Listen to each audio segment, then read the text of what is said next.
The premise of the movie is based in 2048. Several cars drive along the Atlantic Ocean to the NATO operating base. One of the cars stops in front of a mansion. A woman shows a family of 3 inside the mansion, which is now their new home. The father, Rick Jansen, his wife, Dr. Abigail Jansen, and his son, Lucas are surprised, clearly not used to the lavishness of the place. The 3 stand in front of their private swimming pool, when Lucas asks Rick where he is going. Rick shows him a direction towards the sky. The camera pans out showing similar houses in the neighborhood, suggesting that the people who came in the other cars were given similar houses. The next morning, Professor Martin Collingwood visits the family. The couple is happy to see him. Rick thanks the professor for selecting him for the mission, but the professor instead reminds him of the risks involved in the mission. The professor says he is grateful for their service, and leaves. Cut to a NATO conference. The professor speaks in front of a group. In the year 2048, the Earth's natural resources have been used to their pieces. People begin to fight for whatever remains of the resources, and wars between the countries are prevalent. He predicts that in 10 years, half of the planet will be uninhabitable, and in 15 years, half of the world's current population will starve to death. Human beings' time is running out because they have outgrown their homes. The professor claims that their children will witness the end of the world. However, amidst all this, he claims that there is hope, the hope being the largest moon of Saturn named Titan. The only other body besides Earth in the solar system that has an atmosphere, making it the most inhabitable body in the solar system besides the Earth. But it is in no way ready to be inhabited by humans. As liquid methane rains on the heavenly body, the atmosphere is filled with nitrogen, and the temperature is extremely low. The professor claims, space science says that Titan cannot be livable for humans, but he has a different approach. He wants to use modern genetics to make people adapt to the nature of the planet, rather than trying to make the planet inhabitable for humans. Hence, Rick and 13 others in the team have been called to be experimented upon to make them adapt to the environment of Titan. He claims, with little enhancements in their body, they will be able to breathe nitrogen in its air and survive the cold of Titan. Everyone there knows of the risk of the experiment, but they are willing to put their lives in danger, for the future generation. Their main aim is to be able to establish Titan as humans' new home planet. The group has been chosen from 5,000 people in 16 different countries for this specific task, because of their ability to survive. One person at the convention argues that the process is a forced evolution and none of them will survive in the end, but the others claim they know of the risks.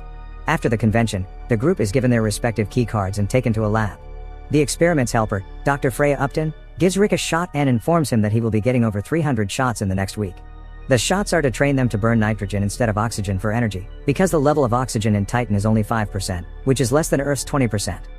Cut to their mansions, all 14 of the volunteers and their families have been given the lavish homes next to each other, hence Abigail invites everyone for a barbecue weekend. They all dance, eat and drink together. This is the last time they will be allowed to drink alcohol, so they enjoy it.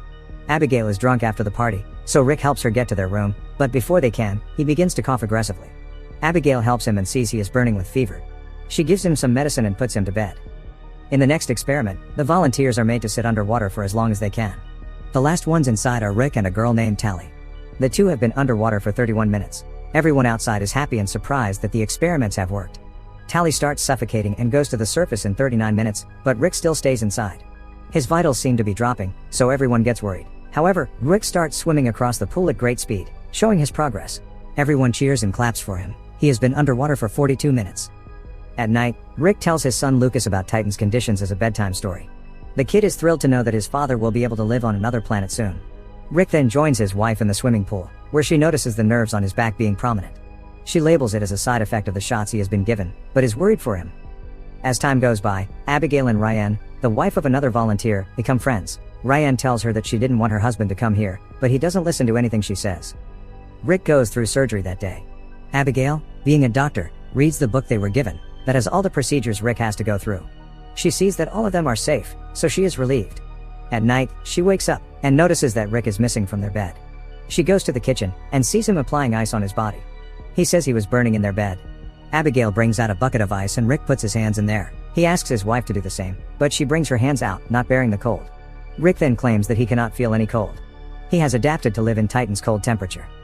In one experiment, the group is made to swim underwater as the place is filled with methane gas as it would be on Titan. Next, they are made to run around a field for as long as they can, while breathing methane and nitrogen. They do the same exercise for several days. The group is in the changing room when Rick notices a lot of his hair falling. Tally tries to see if it's true and gets a lump of hair out of his head. Just then, one of the female volunteers vomits out blood and falls on the ground struggling. The others try to help her and call the officials. Dr. Freya tries to help her, but she dies on the ground before she can do anything. The group is shocked as the harsh reality of the experiment is starting to show. That night, everyone gathers at Rick's home again and discusses the matter. Abigail notices all the volunteers' nerves being prominent for some seconds, and then disappearing, although no one else seems to notice. Ryan and her husband are outside in the pool. Her husband has been panicking because of the death. As the others talk, he hits Ryan on her face and loses control. The others go to help the girl and restrain the man. His brain has not been handling the experiments well. The following day, Dr. Freya comes over to Rick's to test his vitals. She claims that the girl who died has kidney stones which altered the experiments, causing her to die. At night, Rick cannot stop vomiting blood. Abigail takes a sample of it to investigate it herself. While shutting the doors, she sees a light blinking from the walls and realizes that they are being watched. Rick is in the swimming pool when his skin starts to peel off and float. Later when they sleep, Abigail sees Rick's back has peeled too. Abigail takes the sample to the lab the next morning and sees that it has several compounds that the book didn't talk about. The lab performs eye surgery on Rick that day. It is to allow him to see through the darkness. He goes home after the surgery, but has to be rushed back to the hospital when his eyes start to bleed uncontrollably. Abigail meets the professor and accuses him of not telling them everything about the procedure. She confronts him about the cameras that he claims are for security reasons. He dismisses her and sends her home. As soon as she is home, she sees large army vans arriving at Ryan's home. She rushes to see what is happening, but a soldier stops her. Just then, someone throws Ryan out of the window. Her dead body is lying on the front porch. Ryan's husband has gone completely wild because of the experiments. One night, Abigail takes Rick's key card and sneaks into the facility. She finds the volunteer's medical file and sees that the girl who died didn't have kidney stones. The professor and the team are in a meeting with NASA. The professor is chastised for doing forced evolutionary experimentation without proper evidence or ethical reasons. He is threatened with having his operation shut down. When the professor comes to visit Rick at his home, he tells Abigail that he does not actually know the effects of the experiments yet, but they cannot go back now. The subjects will be turned into a new species of humans called the Homo titanians, and will be different from Homo sapiens, but since everybody evolves in a different way, they do not know what Rick will turn to after the full experiment. Later, Rick opens the bandage from his eyes and is surprised to see everything around, even in the dark. His eyes have evolved. The following day, they perform a vital surgery on the subjects, but all of them die except for Rick and Tally. Now, the future of humanity lies on the two. Abigail is brought to the facility after the surgery, and is surprised to see her husband turn into a different creature altogether. But it is evident that he still remembers them. They have turned completely into Homo titanians. They can listen to the humans talking, but cannot talk back because they communicate in a low frequency that is undetectable by normal human ears. Rick comes home that night and accidentally hits Abigail. He is later swimming when a loud thud is heard outside. Tally has come to visit him. With her, several guards also approach the house. It turns out that she has killed her husband. The soldiers sedate Tally and try to take Rick too, but he easily kills them all with his newfound power. He only stops when Abigail asks him to. The officials then take him to the facility and keep him in a glass cell. Rick is now ready to be sent to Titan, but his emotional attachment with Abigail and Lucas stops him from proceeding. So the professor asks Abigail to inject him with a compound to erase his memories.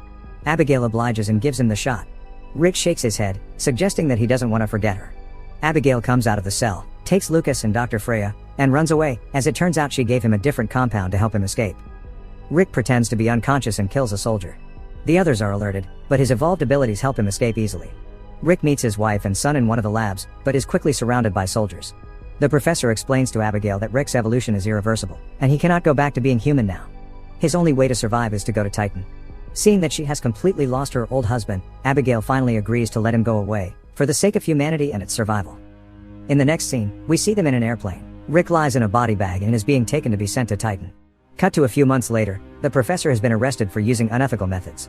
Abigail and Freya have taken over the Titan II facility. Lucas calls his mother outside to make her look at the clear night sky.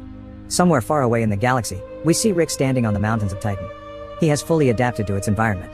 He spreads his webbed arms and flies in its sky. Subscribe for more videos like this, turn on notifications, and leave a like to help the channel out. Thank you for watching.